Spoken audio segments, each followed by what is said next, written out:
So this piece actually really, this is a 16th century piece.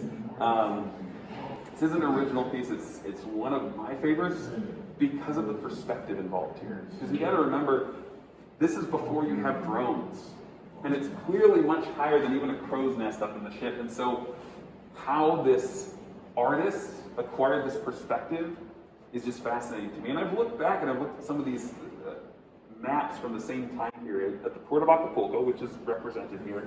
And you have the fort, you have the dock, and it's going back to this time what they call the Manila Galleon Trade. Okay? And so you have the big galleon ships like the one here. Would sail off to the Philippines, off to Manila, which is a gathering point where you have Japanese, Chinese, Korean, Russian, they're all bringing their goods out to Manila, and they begin trading back and forth. These goods are then shipped back to Mexico, back to Acapulco, where you have these massive fairs. And within that, you see all of these different vendors all along there. And you can still see this throughout Central and South America today. These huge fairs that are going on. They were brought back in containers like this. And you can actually see some of the porcelain right there. You see the blue? Oh, yeah. For the Chinese porcelain. They would also have silks, clothing, and even people would be brought back over here. These are Chinese people who came back to the New World again to trade, to likely acquire goods and supplies to bring back to Manila and then on to China to trade themselves.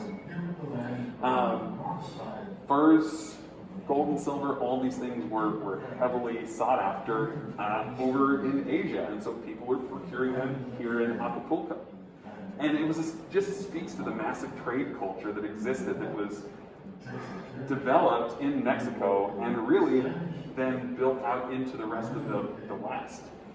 Some of the things you can see here, that hat train.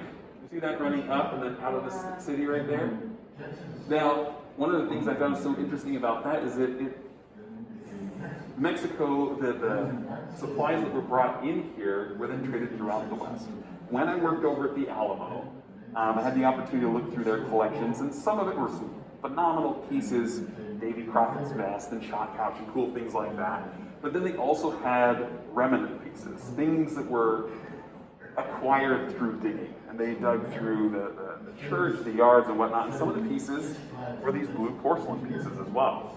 And it just spoke to me when I saw this piece here, said, okay, pieces were coming up from Acapulco, from other Mexican ports, and being brought up as far as Texas. And so the trade culture that existed here really was reflected throughout the West, influenced and shaped the West. And I think we sometimes forget how much trade was going on, but like we see in this piece, this is again one of those phenomenal lifestyle shots, things that you've seen pretty regularly in Acapulco. And it just speaks to that level of trade. Even some of the more difficult to discuss topics. For example, this little bit right here, you can see that gate. Again, African slaves. And so they were also transported throughout Mexico and throughout the West. This, of course, was before the guarantees were made, or the 3 guarantees were made in Mexico, which prohibited slavery throughout the Republic. And it was those guarantees that ended up causing major contention in Texas because of the cultural differences that existed between Southerners moving down to Texas to settle early colonial Texas in the 19th century who wanted to bring their slaves with them versus the Republic of Mexico who had outlawed that years before.